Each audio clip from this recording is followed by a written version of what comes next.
I started early and just fell in love with the sport. But I was a kid that wanted to go to the Olympic Games when I was really, really little.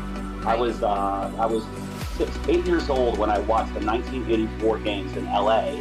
I was young and I saw Rowdy Gaines and Janet Evans and all these swimmers because I was a swimmer first. Right. I wanted to be an Olympian. I wanted to be like them. I went to an event. They signed like little caps for me and said best wishes, and I would put that up in my little room, and I had the Going for Gold hat on. So that was my dream, was to go to the Olympic Games. Welcome back to the Marnie on the Move podcast. I'm your host, Marnie Salop. Today on the podcast, Hunter Kemper. Shout out to our partners, Ketone IQ and SciFox Health. So Hunter, it's so awesome to connect with you today on the Marnie on the Move podcast. You are a legend, an icon, a 4-time Olympian in the world of triathlon, and now you're doing really cool stuff with HumanN, and that's kind of how we connected, which is the heart health SuperBeet supplement company that is crushing it when it comes to helping with cardiometabolic stuff and just cardio health in general. So, but let's dial it back because I have a lot of triathlete listeners, and I know you're completely connected in that world. So, how'd you get your start in triathlon? Yeah, that's a great question, Marnie. And hey, thanks so much for having me on the podcast. I'm excited to be here, and I know you're a triathlete, so I can't wait to kind of share some stories. Totally. I did the sport of triathlon growing up in Orlando, Florida. I was just 10 years old when I started the sport of triathlon. I was 6 years old when I started swimming, and swimming actually got me into the sport of triathlon. So some swimming friends of mine were like, "Hey, you want to do this race, this triathlon?" I knew nothing about it, and it was a 100-yard swim. It was a 3-mile bike ride. It was a half a mile run. It took me 17 minutes to do, and I finished first place. Yeah. I know. I won my age group, which is crazy, but I beat 2 other kids. So I was the best of 3, Marnie. It wasn't like it was. And you were just like out there having fun. 100%, 100% having fun, like absolutely enjoying it. And I just didn't even know much about the sport. It was just a race just a little bit north of Orlando, Florida.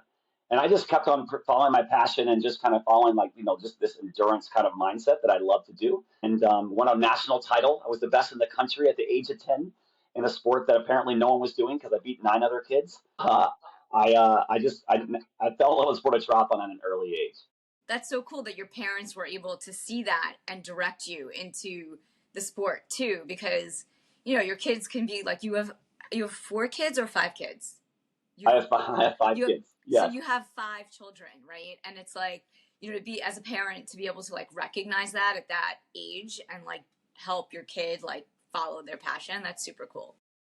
And you get that more as a parent, right? Me as a parent now, that's a big part of it, is like as a parent, like kind of finding what your kids' passions are and kind of guiding them along the way and seeing maybe what they don't see in themselves, right? Yeah. Like to kind of be there, that natural sense of encouragement to say, "Hey, I think you have a talent in this. You might not recognize it yet, but I feel like I do see it," and encouraging them. 100%. It's a slippery slope, though. You have to be careful. 100%. 100%. Wait, yeah. So do you remember your first bike? Like, what was your first bike? I rode, I believe it was either a Vitus road frame, or it was a Fuji. It was one of those two. I believe it was a Vitus road frame, and I got it like a second hand from somebody else. I just kind of jumped on it. It didn't really fit properly. There's no biking shoes back then. You're running on, you're with your running shoes on top of the pedals kind of thing. So I loved it. It wasn't about the bike. It was about the experience with my friends. It was something fun because, Marnie, I mean, our sport of triathlon that you do, that I love now and have done so much of around the world, if you're not enjoying it and you're not having fun, especially at an early age, at a young kid's age, no way. It's too hard. And that's why I tell parents all the time, like if the kid's not driving, if they're not driving within like cross-country running or swimming or triathlon, if they're not driving the motivation, you can only drag your kids so much to do something that where your heart rate's at 180 beats per minute, right? Where you feel like you're going to pass out. Totally. And then there's a lot of people that like start later in life, right? Like I started doing triathlon like in my late 30s. So like, and yeah, you got to love it because you can also like mentally phase out of it too, like any sport. So, but it is hard. So if you're not loving it, it's not fun.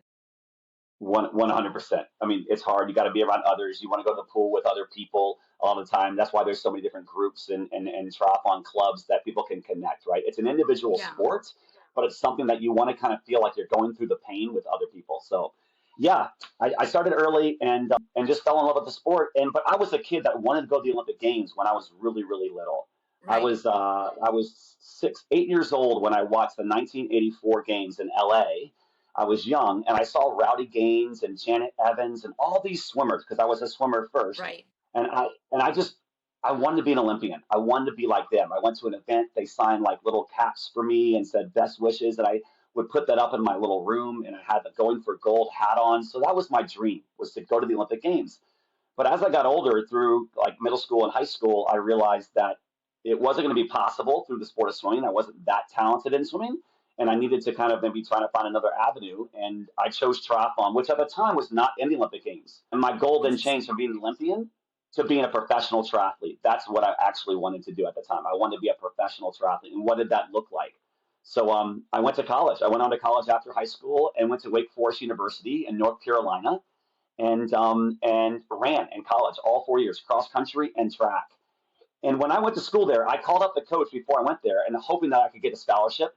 Yeah. But I knew that it wasn't going to be possible because my times really weren't that fast. They really weren't that good, right? So it was a frustration that he's like, no, you can't get a scholarship, but you can walk on here. And I walked on for 4 years. I worked on running. I worked on it was the weakest of my disciplines. Right. When I was a kid That's triathlete, so I was a interesting. really Okay. Yeah. yeah, I was a good swim biker, Marnie, but I was not a good runner when I was younger. So I told myself as I was about 16 years old, and I knew that if I wanted to make it as a professional triathlete, I had to work on my weakness of the three disciplines. And I usually tell people to lean into your strengths, right? Focus on your strength. And the strength was triathlon as a whole, right? The sport of triathlon I loved, but I needed to work on one of the three disciplines to get me to be a professional triathlete. So for 4 years, I went to school and just focused on running the entire time to make that hopefully turn into a strength of mine. And then you had to pull Really it all cool. back together. And then I had to pull it all back together. And while I was in school, Marnie, early on, late my freshman year in the springtime, Yeah. they announced that triathlon was going to be in the Olympic Games in Sydney, Australia. So that's all so of a sudden, my dream as a kid, being the swimmer, totally changed. And now I'm like, the pathway to being an Olympian now resurfaced. And now I could actually do it in the sport of triathlon that I loved. So that was it your was first Olympics? It was in 2000. Yes. Yep. Wow. Okay. And so what were you were in three other Olympic Games. Do you have like a favorite course or, I mean, obviously every experience is amazing. That goes without saying, or maybe not, but yeah. It's all, I mean, the experiences were all amazing. I would probably say my Sydney Olympic experience was one of my favorites, as well as London at the end. But Sydney was so amazing just because it was my first, right? Yeah. And I moved out to Colorado Springs when I graduated school. I moved out in 1998. It moved out to Colorado Springs, Colorado, and that's Olympic City, USA, because they have the Olympic Training Center that's there. And I got free housing and free food when I first went out there. Does that come with your athlete passport in Colorado? I'm kidding. I always joke because like Colorado should just be renamed like athlete state. It's so true. Like seriously, you go to Boulder, you go to Denver, you go anywhere across the Front Range, and it is like everyone's an athlete. Everyone's in their chamois shorts, right? Everyone's got their bibs or their biking shorts on, and they're just at a coffee shop just gone with a long ride or a short ride. Yeah, you're exactly right. So you went to Colorado Springs to live. To train full time. Yep, to train full time and to be an Olympic and try to make my first Olympic team. And then I made it down to Australia. I made my very first Olympic team at the age of 23 and went on to the City Olympics, and it was amazing. The funny story there was when I was down there at the City Olympics, I was getting interviewed by the Today Show, and the first question they asked me was like, hey, what do you think about the sharks in the harbor? And I was like, are you kidding me right now? Are we live? Like, are we rolling? Are we taping right now? And it was the first time I really heard about them talking about sharks in the harbor. So I was like, listen, there's 50 athletes in my race. I'll take my chances that I'm the one that the shark chooses, that I get eaten alive by a shark. Swimming was not like totally my strength. So I was kind of mid-pack. I made it out alive, and when we were down there, it was full on, Marty. Like they played this to the nth degree that when I showed up to the race, the Sydney Opera House is in the background. there's people, like 500,000 people down in Australia, because in Australia, triathlon is a big deal sport. Yes. And I'm there, and there's all these like guys, like 15 men and women, like with wetsuits and scuba gear on, with these like sonar equipment. And I go up to the race referee and I was like, whoa, what's the deal with the guys in the wetsuits and the scuba gear? Oh, it's okay. They're going to go out into the water. They're going to patrol the perimeter all around, and they're going to get down low because the sharks don't like the sonar sound. And I was like, are you serious right now? Like, this is so made for TV. Like, is this really, really happening? So it was hilarious that they were actually doing this. It wasn't a big deal, right? I mean, we knew. I mean, we also in conditions where there's stuff But below us, was right? that like when Jaws came out? I feel like, like there was a lot of like fear around sharks. I mean, the There sharks are was, scary, there but was, yeah. I don't think it was Jaws. I think Jaws was a little earlier than that, maybe. yeah, I don't know. I think it was a little, but you're right. There was a fear. Yeah, there was a total fear Like of now like, people are like, oh, whatever, sharks. I know. It's like, yeah, they're not going to Crazy. bother me. I know. But when you're a younger adult, you're thinking, wow, that they're really playing this up. I mean, I wasn't that nervous, right? And Yeah. I finished 17th. I finished 17th in that Olympic Games. It was an amazing experience. I was amazing. top American, so I was kind of happy, but also like I wanted more. I wanted there to be more. And they weren't doing like mixed relay back then or anything. It was just straight up Olympic triathlon. That's exactly right. It was straight Olympic triathlon. And so, just so your listeners know, it was a 1.5K swim, which is just like 100 meters short of a mile, right? So it's just under a mile. It was a 40K bike, 24.8 miles, so just a little less than 25 miles of cycling, and then a 10K run, 6.2. So that's the Olympic or international distance, and that was the distance that I competed in. And no mixed relay. And you went on to do the next 4 Olympics. The next 3 after that, and then tried for my 5th or my 4th after that in 2016. So I competed in Athens in 2004, Beijing in 2008, and then London in 2012. And I was still at the age of 40 trying to make it back to my 5th Olympic Games in 2016. So I had a long run. And Olympic distance, yeah. Wait, so I'm just doing some math. 2016, you were 40, and I was 40. 8 years later. So, and you're still racing and training and doing all those things. Are you also coaching as well, or? Right now, today. Yeah, today. Yeah. Are you today in your triathlon? I would not say that I'm racing, so to speak. I'm racing around in life, right, to keep up with my 5 kids. But I definitely am still training, right? Like I got up early this morning to do like a little high interval intensity workout, like a hit workout for 20 minutes kind of thing, right? So I'm doing stuff to keep my heart healthy, to keep my overall body healthy, right, to keep me in the game of life.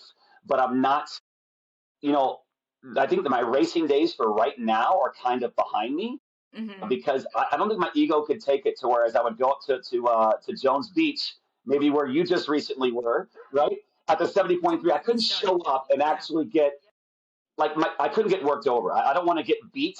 So it's like all or nothing for me. I can't halfway it. And when your family is full and there's all these moving parts, there's only one, it's too much. So I'm just kind of training to kind of keep up and stay fit and healthy, but there is no goal. So there's no racing, but I do coach a little bit.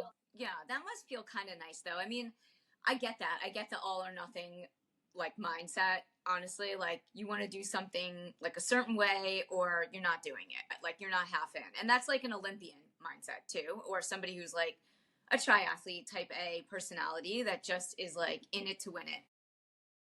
100%, Marnie. I mean, that's who I am. I feel like it is. If you're going to go after something, do it to your best of your ability, like you're 100% best. And if you can't give that full effort, I don't want to have an excuse. Like I don't want to go to the start line and say, yeah, I've got the 5 kids now. Like, I'm not really training. Well, then I would be like, well, why are you here at the national championships? Like, what are you doing here? Like, I mean, so I want to go there. And every race that I show up, when I was racing as a professional, it was serious. I was there to win. I wasn't there to like train through it or use it as a race to kind of move forward. So, yeah. So how are you feeling just, doing shorter stuff or doing like a run here or a ride there? Like, how do you stay motivated, or have you just completely shifted your mindset? It's a great thing. It's a great mindset question, right? Like when you Yeah. retire from the Olympic Games as a professional athlete and going all that time and knowing that's all you know, to switch it to being dad and just trying to be healthy is a different mindset. And there's no goal. I think the hardest thing for me is there's Yeah. no end goal. I'm not going and training for something. I'm not trying to compete and win at a certain particular event on a certain date that there's a deadline. And I think that's hard, right? I always tell people that when you're racing and you're competing and you're training, if you don't have goals and you're not setting goals and working towards something in your training, it can be a big, Right. big challenge. If there's Yeah. nothing that you're going to say and see the benefit out of it. For me, it's just overall, how do I feel? What's my overall wellness? Keeping up with my kids. So it's just a daily routine, overall, just health of my body to be a better father, to be a better husband, to be a better man and a son to Right. my, just to be around for my Yeah. kids I because we think just that's want amazing. overall wellness. It's like you Yeah. lived that part of your life and you achieved so many amazing things. And now, you're like focusing that energy on your family and your kids. So, how old are your 5 children? My oldest is 17. He's going to Okay. be, or not going to be, he's a senior in high school. And then he plays basketball, baseball. My second is 14 years old. He's in 8th grade. He's a swimmer. He's a triathlete, actually. So I have Oh, one, that's so Marnie, cool. of the Okay. 5 kids that actually That's kind of great. like are my thing. And then I have a 12-year-old boy who's into kind of everything, a 10-year-old girl that likes to be like mom and play volleyball, and then a 6-year-old boy. So 4 boys and a girl ranging from 17 down to 6. And Amazing. I married I don't know if I shared it, but I married an athlete at the Olympic Training Center. So it's one So I was stop going to shop. ask When you you go to about your wife Colorado, because she's also an athlete. Yeah. yes, yes, yes, yes. So yeah, so you married an athlete. So talk to me a little bit about your wife because she's also an athlete, and I think that is like a recipe for success in a way. If you are an athlete, to be with someone else who is athletic or an athlete. 100%. I mean, you're exactly right. I feel like you need to a lot of times you want to marry or be with something. Your partner, your spouse needs to be someone that you can connect with on something, Right. right? And so Yeah. for me to have someone that, because wouldn't date a whole lot, but I would be with other girls, whatever, beforehand, and then they weren't necessarily into sports at the highest level, and they didn't get the level of dedication that it took that my wife did when she played, because she was a 2-time All-American volleyball player at Right. Michigan State and was on the U.S. national team in Colorado Springs when we met. She was going for the Olympic Games in Sydney, Australia in 2000 for the sport of indoor volleyball, and I was going for triathlons.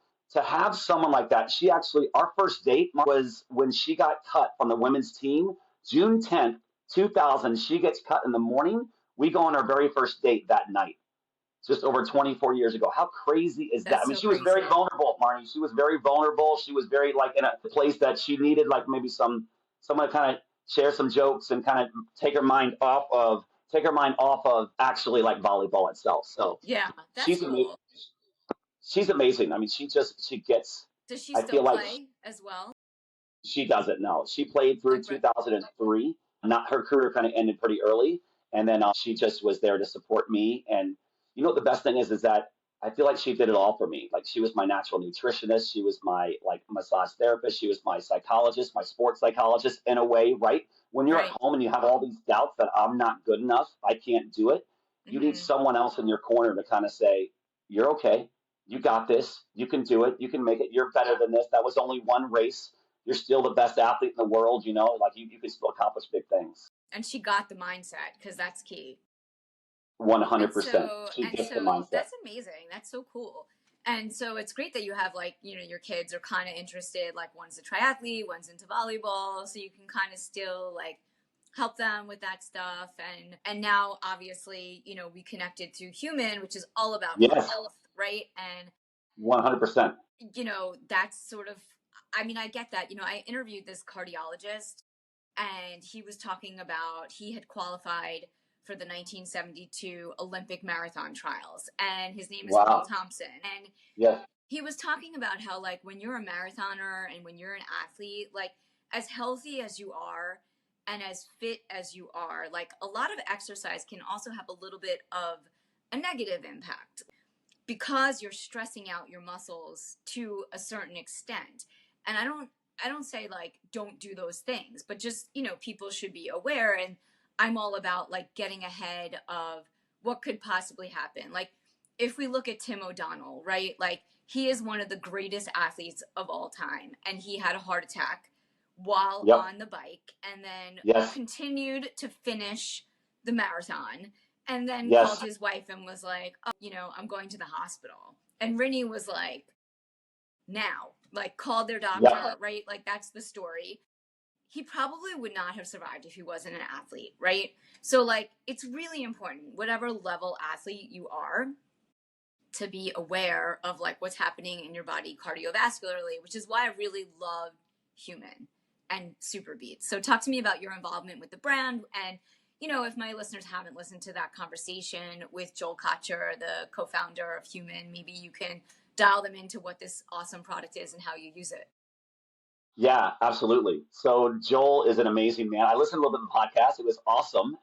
Yeah. How about I learned something new about Joel too? How about his level of paddleboarding, Marnie, is unbelievable. And how about what he talked about on the podcast? He talked about how he just doesn't like paddleboard like the 10 miles along the coastline. Like he's out in the ocean He's going out deep ocean.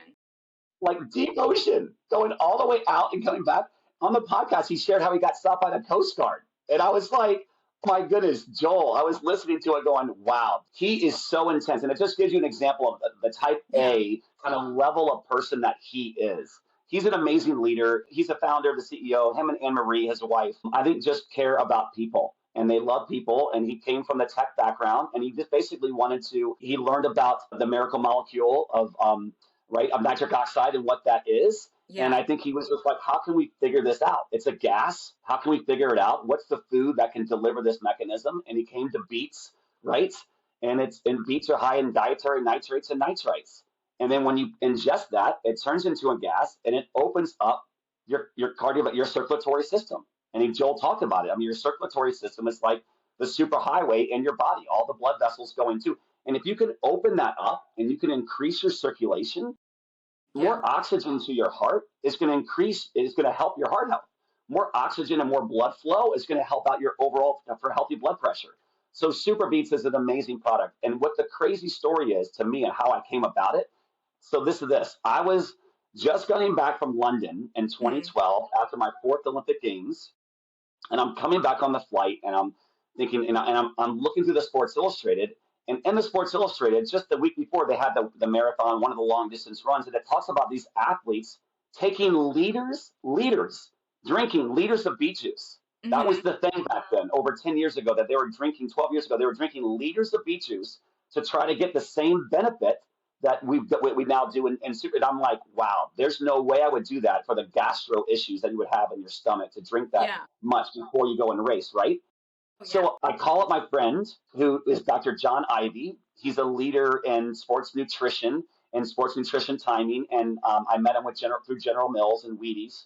Right. You see there's a... Yeah, I was going to say, like, for anyone who's listening, there's a Wheaties box in the background. If you obviously know Hunter was on the Wheaties box. So, but we can talk about partnerships after. Yeah. Yeah. So anyways, I met John through the Wheaties Fuel box back here. He was part of the campaign with Wheaties Fuel, and he's an amazing man. So I called him up and I said, hey, can you just tell me about what's going on with these athletes drinking liters of beet juice? What's happening? What's the whole purpose of this? And he was actually working at the time with Joel Coher and the founders of HumanN to actually, and he talked about, well, we actually have this product. It's in their packet like this, the SuperBeets Sport, but it's in a, dried up beets all in one right here, right? In a dry powder, we have this product and we'll send you some. And I was like, no way. Are you serious? Like, no way that you're actually working with a company that's working with beets, So I tried it out. I tried SuperBeets out and I take it before one of my workouts because Marnie, you know how you feel. I mean, as athletes, you know how you feel when you do workouts and you go through workouts and how your body feels. You're very in tune with your body and how you feel on a hard session. So I tried it out during my swim workouts for like 1 week. Didn't change anything else. No different diet, no different sleep, whatever, the whole thing. And I was my hundreds were going like 1 to 2 seconds per 100 meters faster in the pool, which maybe doesn't sound like a whole lot, 1 to 2 seconds, but it's a lot. Over 1,500 meters, that's 30 seconds of a difference. And my coach at the time, I was in the pool, on the pool deck, and he's like, at the end of 2 or 3 days, he's like, Hunter, what's getting into you? And I didn't want to tell him, Marnie. I was like, You're well, like, I think I think I'm kind of like just trying some different things out. Like, I didn't want to tell anybody, like, is this really true? Like, do I really feel this good after taking this product? And then I learned more about the science and what it does and how it acts and how it acts as a vasodilator to open up your circulatory system. And it's a game changer because basically, I know what Joel said on the podcast too, but as we age, our body's efficiency to kind of turn dietary nitrates when you ingest them, turn it into a gas, nitric oxide, goes down. We're just not very efficient. Our body wears down. So we need a little bit of a boost or an aid, right? So they've created SuperBeets, which is just not an ordinary beet. It's like the SuperBeet was where they grow it, right. the conditions they grow it in, the soil in which they grow it in. So this dry powder, and now it's SuperBeet Sport. I mean, now it's in a sport canister, which is just a double dose kind of thing, right? And it has organic coconut powder as well for electrolytes. How long in advance do you drink it before your swim? Because I'm going to do this. I'm doing 100%. Yeah. You've got to do the site challenge. So you've got to do a workout, a swim workout that you know that what your certain times are and what you do and the effort that you hit, right? It can't be just like an easy workout, a recovery. It's got to be like a session, okay? So you take this one packet right here, SuperBeets Sport. You'll take that and you do it about 30 minutes before you actually are like doing your workout. Finish the whole thing. Yeah. Finish the whole thing. Yeah. So you can take this, you just take it off, and you can do it in chews too. They also have a SuperBeets chews as well, like the chews, the sport chews as well. They come in this little bite-sized chew. So there's different variations of how you can get it, but I love the powder because I love beets. It's a black cherry flavor. Same. But 30 minutes beforehand, 30 minutes before your workout, take one of these or one of your scoops in your canister. If you have a canister, a couple of scoops in there, and see how you feel. See how the workout goes, and then try it for like 2 days in a row, maybe 3 days in a row. Not in a row, but three like hard sessions in a row. Yeah.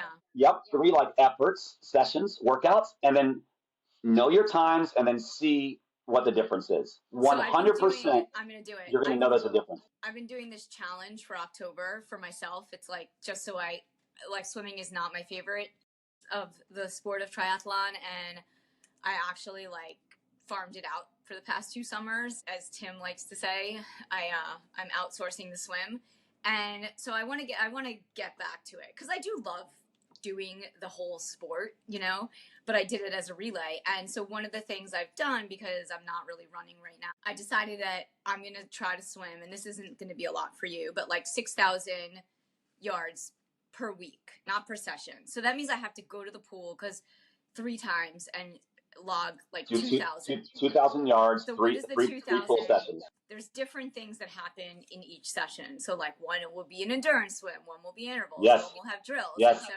I'm just I've been doing it. So I'm trying to form a habit so I can get back to going to the pool 3 times a week so I can train for triathlon this summer. But I had to level it up for myself, just because that's how I am. So there's no real no more incentive. Farming it out, Marnie. Except no more that, farming it out. Yeah, I can't farm it out. No, it's so ridiculous. Honestly, totally ridiculous. It was really, related to my not love of choppy swimming conditions. So, but I haven't, knock on wood, nothing has happened to me yet. And I've been doing it for 12 years. I've done so many 70.3s. So I can do it. I don't know. I just mentally checked out of it. So I'm back. Yeah. But it's I want to try this. I want to try your experiment because it sounds really interesting. And I see, when I'm swimming in the pool, if I'm just by myself, I do kind of mail it in. I'm not going as fast as I could. If I jump into the master's class, I don't even know what happened. The end of that master's class, I've done more than 2,000. My times are amazing. And it flew by. So I feel there's different psychological, mental things you can do. I don't know, but the beets, yeah. Marnie, 100%. So this is obviously sportsmanship. A master's class. I would totally say when you go to master's swim, definitely do that. I've been doing triathlon a long time, right? We kind of shared about starting since I'm 10 years old, and swimming is the worst to do for me by yourself. Although I did see your little reel that you said you kind of enjoy going to the pool. Kind of you talk about all your little different things. When the pool's empty, you kind of enjoy that kind of solitude. But as far as gaining effort and increasing like you said and going faster, it's better to do it together. Everyone wants to suffer together. Yeah. And Martin, when you're in a lane with somebody else and you're going behind someone, there's a natural drafting effect. So make sure that maybe you don't lead the lane all the time, that you're actually maybe going second or third in the lane if you have to share a lane, or whatever, and do the circle swimming, that you can kind of go behind. Absolutely. Doing masters, doing it with other people. Swimming is, to me, in my opinion, is the worst to do on your own. Just an open lap swim. You have to be with others because we're all like, oh, this is so hard. This is not easy, right? Like, this is not fun. And they're like, yeah, it's not fun, but we're doing this. And we're up at like 5:30 in the morning. No one's even like up yet. So this feels awesome. And then you get done. You're like, I just swam a mile and a half and people haven't even like risen yet, So this, I mean, you just feel so accomplished that you've done something to start your day. So yeah, 100% include the SuperBeets sport. And let me know. There's a masters group that they're like their own group of like, not masters, but the master swim group that like they are like 25. They're all winning in their age group triathlon. These guys that swim at my pool, and I usually come in after them. Yes. Just like they're done by like 8:15 in the morning, and I come in after them. But I'm gonna see if they'll do this challenge with me, like the SuperBeets challenge. Yes. I think it'd be really fun. The SuperBeets Sports Challenge. They're so young, they'll do anything. They're like, yeah, sure. %. Definitely do it. But again, you're doing it on, like, when you go your 3 different days, it's not just like your easy recovery day or your over distance day. It's basically your kind of like your session day, like your effort day. I'm gonna do it. Just because I always like to do it like that. I mean, you can do it with anything. You're going to feel better with it. But just if you do it on an effort, I always say that your times, your body, what you're doing. So therefore you can actually see the improvements. You can measure it. You can measure it. What are you doing with it, like for running and cycling? Are you still doing a lot of running and cycling? Are you seeing markable differences in your performance? It's the same thing, yeah. 100%. So I felt like SuperBeets Sport and HumanN, I felt like HumanN, the company, was allowed me to kind of get to my 5th Olympics, even to the trials and get beyond. Wow. And okay. I won one of my biggest races in my career at the age of 38 years old, the Hy-Vee Triathlon in 2015. I was 38 and won one of the largest races in the world because it was a huge prize purse and the best athletes in the world. And I totally believe that SuperBeets Sport got me through and got me to that place. And so, again, as I aged, I was 38 years old, winning the largest purse triathlon, largest money event in our sport, Olympic distance-wise, not Kona, not Ironman, but Olympic distance. And beat all the best athletes in the world, the Javier Gomez's, the Greg Bennett's, the Tim O'Donnell, the athletes that were racing at the time, and was the best in that race at 38 because of HumanN, because of SuperBeets Sport. Because as we age, our body's ability to produce nitric oxide goes down, so you can really notice it. So that's amazing. It's amazing. It's amazing. I love beets, so it's like I'm always eating them, and I feel like probably right around when you discovered HumanN and you saw those people drinking beet juice, like I was also kind of getting dialed into that trend as well, or not trend, but that science, and have always kind of tried to figure out like how I can benefit. And also like as you say, like as we get older, we need to be like a lot more aware of our bodies and our hearts and our health. And so even if you're not an athlete, like if you drink SuperBeets like every day, it only adds value.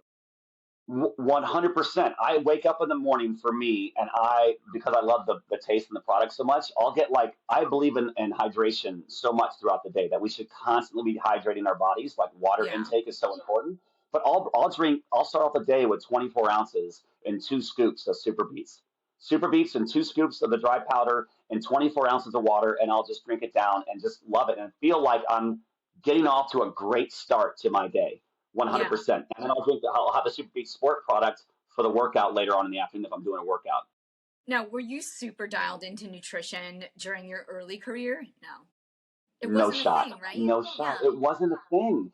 It wasn't a thing, and you just didn't know. Like, I felt like for me, Marnie, early in my career, I was a triathlete. I was like, I get to eat whatever I wanted to, whenever I wanted to. I didn't come from a family of like people that knew about nutrition and knew about like healthy foods and the proper like nutrition timing.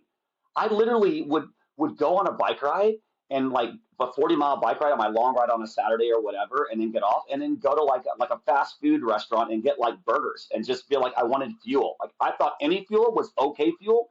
Right. But until I would say about halfway through my career, I would say 2005, 6, not halfway, probably like the first third. After the first third of my career, I was like, I want to be the best in the world. That was my goal. I mean, I'd gone to 2 Olympic Games. I just come back from Athens. I was supposed to win a medal at Athens. I didn't. I was heavily disappointed. And I walked away going, I want to be better than this. I want to be the best in the world. I've got to do things differently. So I got better sleep and I focused on the basics, right? I got better sleep. I wasn't getting good enough sleep. I got at least 8 to 9 hours of sleep and like focus on some small naps because all I was doing was training and I was a professional athlete. So I got better sleep. I worked on my sports psychology, like my actual sports psychologist, and my mindset got better. Like I can do this. I can be the best in the world. It can be me, right? I didn't believe myself enough, even though I was ranked like 5th in the world at the time. Right. I worked on my nutrition. Like I just dialed in my nutrition and focused on maybe I should have some protein right after I have a hard workout and break the body down and good sources of protein. Maybe I shouldn't just have some like, highly processed food and think that that's okay. It's almost like a race car. I always kind of make it the equivalent to like, when you're driving Formula One, the gas that they're putting in that race car, it's not going to be like the low octane stuff. They're going to give that race car the best possible petroleum and gas they possibly can in order to get that race car to perform at its best, right? I mean, so you're right, but to answer your question, it was not a thing. But then it kind of became my thing. Like I didn't go over the top, and I wasn't. I don't think I'm an expert. Maybe I'm not as much as you, right? But I know enough to know that if you focus on the basics and you get good sleep and you hydrate throughout the day and you get good protein sources and you're not eating junk food and you're not eating highly processed foods and we're eating whole, healthy, organic foods, right? We know where we know where it comes from, where it's being sourced. This is important for people as they age. And I think we're learning more and more about this, and it's getting more and more like put together on the national scene that we we want to we have one thing. We have one body that we get to give, that we get to use throughout our entire lifetime, right? What does that look like? And so for me, I think you got to treat it well, take care of it, and as we age, we need to basically have give it our best shot. I think it's so interesting, right? Like all of a sudden, health and wellness is on the forefront of athletics and endurance sports and recovery. So what, like, I mean, obviously we just kind of talked about like the evolution of nutrition and where it is now, like where every athlete should have SuperBeets in their like race day bag or training weekly. 100%. What about, you mentioned sleep, was there the science back when you were, competing around sleep and recovery as well? And where do you feel like it's gone now? I think the recovery side, it wasn't as much science. Like I didn't know all the metrics, and I didn't know all the actual like reasons as to why. You just knew that maybe taking a nap, a short little nap in the middle of the day, that would actually help you perform better in your workout later on in the afternoon. So for me, my recovery was a lot of the Normatec boots. That was big, right? Like that whole setting and kind of ice baths, right? It was all, I mean, the ice bath. I was doing bath before it was be kind of the thing to do and kind of a big thing to do. So that was kind of my thing. Like I would get in the big ice plunge. I would do that. I would do the Normatec boots when they first came out because it was all about like constricting the blood vessels and opening them back up, right? To try to create more blood flow, increase blood flow, and fresh blood throughout there, right? So I did the ice baths. I did the Normatec boots. I got good sleep. Those were the kind of things, but I wasn't wearing the devices to kind of constantly monitor your recovery. I would wear heart rate monitors in the morning, like so when I got up to see what my resting heart rate was, where that's at. And you knew that if you got up in the morning and you kind of maybe my resting heart rate was really low, like it was like 34 beats a minute, like it was super super low. Really, I mean, when you train all the time, your heart rate. I mean, you go to the doctor's office and they would be like, what's going on here? Totally. Like they were so like, what's happening? Probably for you too. Like, wow, you're resting like heart. 50. When it was elevated in the morning, then you would be like, whoa, I'm not recovered enough. I'm actually not recovering enough. And I think it's so important for younger athletes and just athletes in general to realize that you don't need to work out hard every day, right?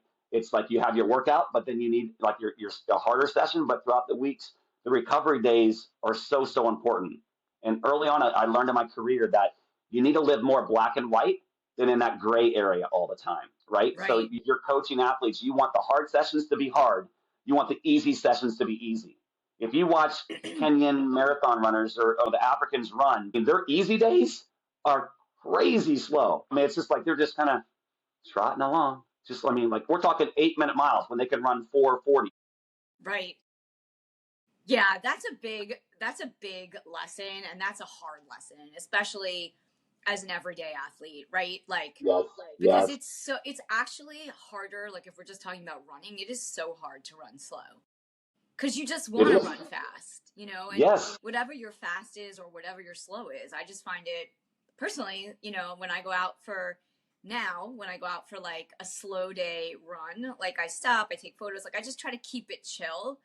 I can't yes. think about it. It kills me. But it's When you do that, you know that that's benefiting you for the actual hard session that you're going to yeah, have the next day or two down the road, right? right. Because if you make that slow day too hard, then all of a sudden the hard session becomes not so good. Then you're like, Right. well, I went pretty well here. So you're constantly living in this gray area. So your highs aren't as high.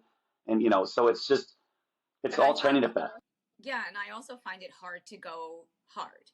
Like get those hard sessions.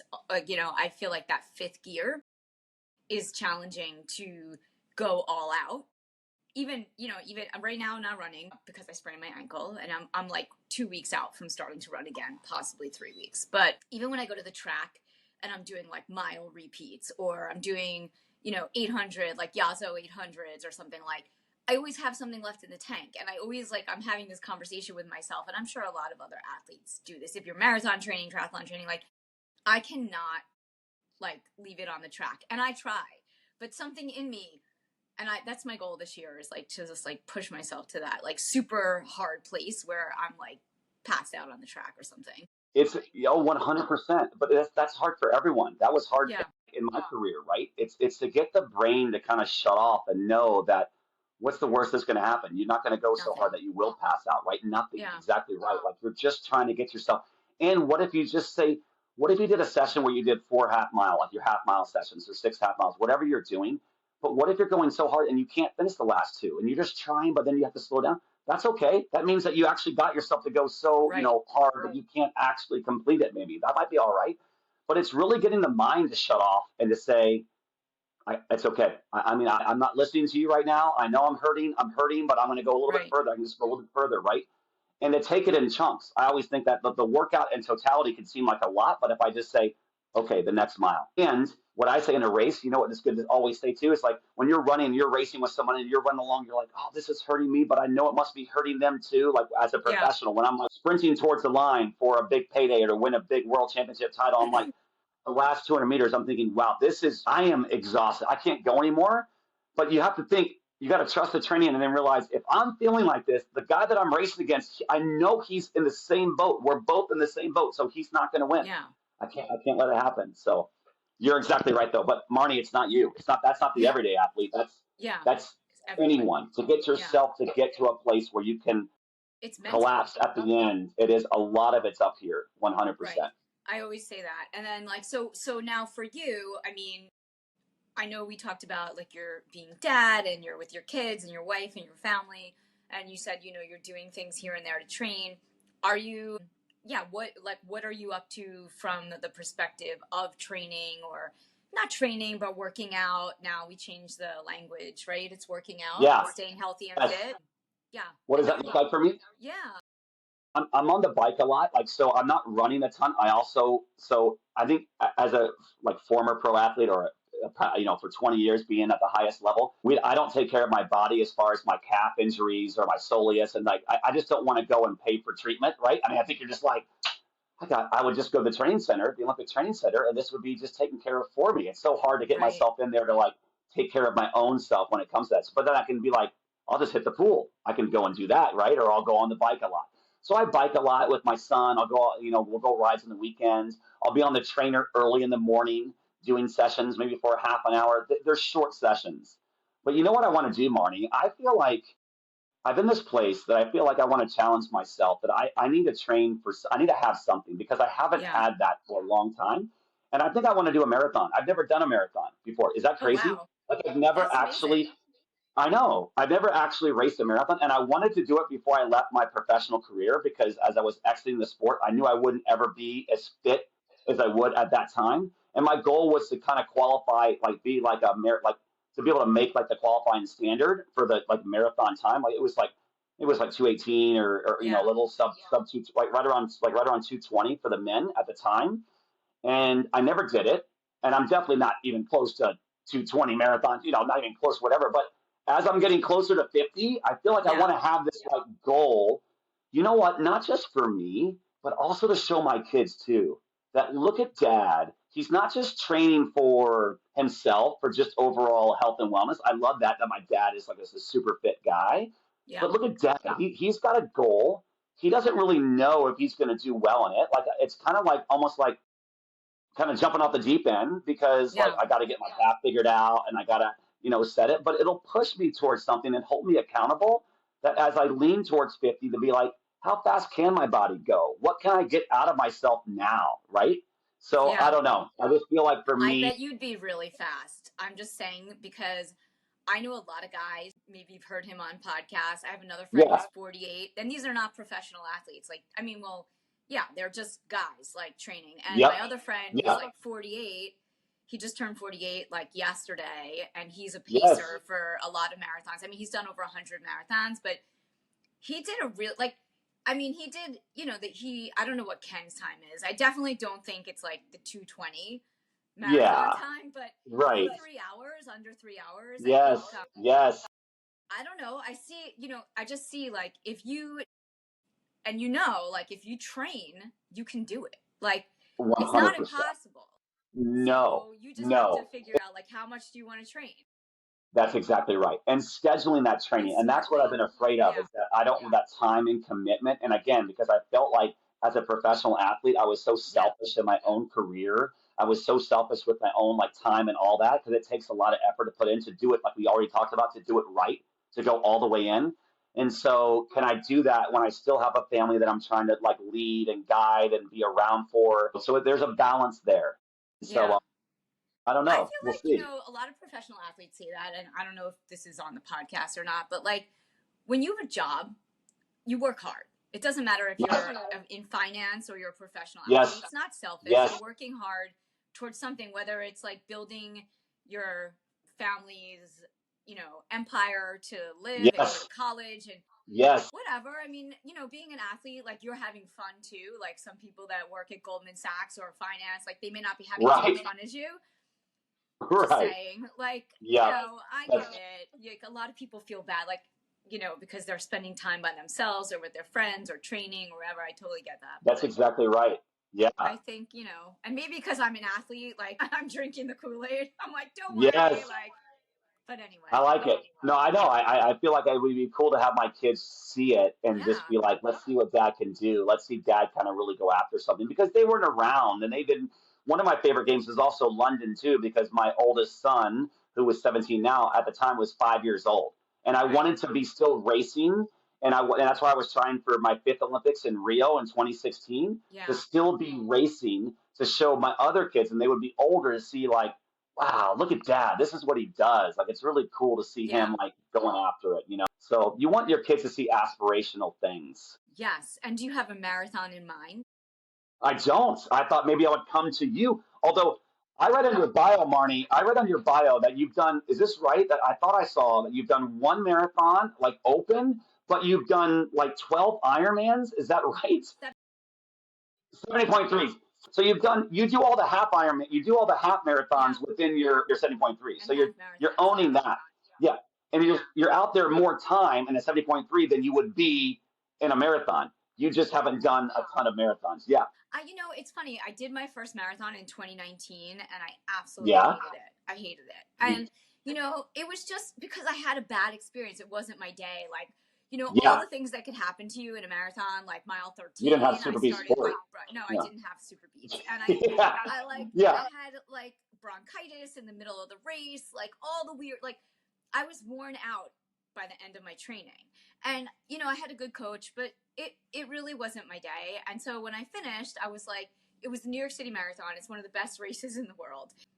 You know, everybody is cheering and it's amazing. And I was like, you know, total New Yorker, like miserable. I'm teasing. It wasn't fun. You know, honestly, like it took me a lot longer than I thought it would. And I wasn't feeling well. So I finished the race. I almost didn't even grab my medal because I like ran out of Central Park and ran to my partner in the car and ate food. Like I was so hungry. I was done with the Yes. part. Like I was done running, you know, and I Yes. had already done like so many 70.3. So it wasn't like the time out there. It was just different, you know, and Yes. I wasn't having a great day. So, you know, It sounds like you need to actually get back and do yeah. another one too. Once So the I ankle do. gets So better, that was the plan. maybe So that's our. so I came home from the marathon and I was like, I hated that. And then I signed up for another one. So like typical, you know, I'm like, I can't hate that. Like I don't want to hate something. And then the pandemic happened. So I didn't get to do the second one. So I was supposed to do Paris last year. So I'm really into it. Like I want to do a marathon. I know I'm going to love it. You know, I had a negative first experience, which happens with running, but I love running so much. Me And I too. love it. Me too. You know, it's like my I do too. favorite. It's my And then, favorite of the three. It's my yeah, favorite of the three too, by far. I love the freedom of running, and I love the yeah, simplicity of running too. Like the bikes are always hard. You got to bring your big fancy bike across like the country, and you got to travel yeah. with it. There's a lot of moving parts. You know, swimming, you got to drive yourself to the pool at an early You have to hour get or yourself out the lunchtime door. to Yeah, get you out the door. Running, I got my pair of it's shoes. Here easy. we go. We're out. It's easy. It's simple. It's just so, but it's a lot of wear and tear on the body. It Yeah, really breaks down your body. And as you age, that's why triathlon is such a longevity sport because the swimming yeah. and cycling are low impact. You know, it's awesome. Yeah, so I was supposed to do New York City this year and I was really excited about it, but like the universe keeps like sidelining Yeah. me with the running. I just Okay. like it is what it is. I'm signed up for next year. Like I'm getting into I will be on the marathon track. Like that is my next frontier. Like my goal for 2025, just like you're going to do marathon, is to like do like one or two marathons and get back to swimming and bring swimming back to do like the full triathlon. Right. And I think, you know, I'm not a majors person. So I don't need to do like Berlin or Chicago. Yeah. Like I want to do like grungy, off the radar, like grandmas or the Cincinnati Flying Pigs or the Yes. Hamptons Marathon. Like I definitely want to do New York City, but I don't have to be like I'm not going for my major 6 stars or anything like that. Right. Right. Right. No, That's I just love me. it. I don't. Yeah, I haven't thought that deep into it. This Yeah. conversation's kind of like getting out of me to kind of feel like I need to get back a little bit more It's and so that much bug fun. of like, but it is. And the community is so much fun. And I just feel like health and wellness is so much fun, right? I Yeah. can hear the excitement in your voice. I know I feel like when I talk about my sport and the sport of triathlon, how much love and passion I have for it because it's who I am. It's in me. And I just Yeah. see people, and you know what's special about triathlon? When you go to races, you see people of all ages, all body types, Marnie. I mean, people are Yeah. out there and it's so welcoming that they're like, we don't care who you are, what your past is, just give it a try. Go out there literally and just start with a sprint or whatever it is, or a Yeah. relay. Come join Marnie on the move and just Yeah. get That a was relay fun. team. I I mean, have to say, I that was know super you cool. I've never done anything like that like these past 2 summers, but I've met so many amazing people that I don't know. Like I cool. just go on the Yes. Facebook page and I'm like, hey, you want to be on my relay team? And yeah, it's Did you cool. not know those women that were on there? One I knew and the other I did not. Wow. The swimmer What? is my friend here in the city, but the other woman I did not know. And which one did the what? You did the bike, right? I In did the Jones bike. Beach. I do love cycling, but yeah. I'm a cycling geek, but yeah. And then you did the swim. And then who did the swim? Your friend or My the one you friend didn't know? Sarah. My friend Sarah Okay. did the swim, and she did it with me last year. And I usually do the bike and the run, and then Yeah. obviously I couldn't do Oh, the run this year. you'll double up. You'll Yeah. double up. I Yeah. just farmed out the Wow. swim. So, but I will say that, and it was hard to give up the run, but I had to. And I will say that as a triathlete, like it's a totally different sport to do it as a relay, and it's actually really fun. Isn't it? Yeah. It's like a It was community. really I feel cool. like, well, it's kind of like what you saw like the mixed relay at the Olympic Games, right? In Yeah. Paris, when you were watching the mixed relay, it creates this new atmosphere that I think they think of triathlon as just individual, and it can be this team thing. And that's how I would suggest to your listeners that if they haven't ever done one, maybe just do it as a team, as a relay, Yeah. right? You know, That's just to how get into it and kind of get hooked on it. I try to recruit people that way. That's awesome. Yeah, That's but I'm awesome. I curious love to it. see what marathon you end up picking. No, I mean, we should definitely talk and You should more and come to just New find York. out, or with your friend that has done 100. You know, like I Yeah. would be looking for one. I would be looking for one that's going to be hopefully deliver a fast time in a fast course. So I would So want flat. one like a flat, like a Chicago, something maybe if it's heat or whatever, but like just one that could actually deliver a time that I would be like, all right, as opposed to like I'm up and down hills all day long and like the record on the course record is not where it needs to be. Are you still in Colorado now? Where are you? No, I'm actually in Michigan. I'm in Grand Rapids, Michigan. My wife is from here, so we moved from Colorado Springs, where I was for over 20 years, and we moved here just a few years ago. So I'm in the Midwest, not closer to you though. Okay, so you're closer to. Wait, is that near? I'm just not. Grandma's, right? Midwest, Yep, Minnesota, Minnesota in the Midwest. yep, yep, Okay. yep. It is. It is. I went That's to just high around the lake. school. That's just around Lake Michigan. Yeah, yeah. Yeah, because That would be that's closer. a good Yep. one. Is it? Is it? Is it supposed to be fast? Is it quick? I don't. I think maybe I would Okay. definitely send you a link to it, but a lot of people love it. It's a little smaller, although like when I say small now, I think it's like at 20,000 people. But I think You're not like everybody running loves like it. in a herd. Yeah, Yeah. yeah, Well, yeah. this has been super awesome, Hunter. Thank you so much. I'm glad we got to connect. It was so nice meeting you and chatting with you today. Yeah, well, Marnie, thanks for the time. You have a great podcast. Keep on going Thank after you. your goals and getting that ankle hill up. And I look forward to hearing how the Marathoning. running's going and what marathoning you choose as well. So thanks so much for having me and sharing about Awesome. SuperBeets Sport and all that they do and Yeah. Human. Thank you.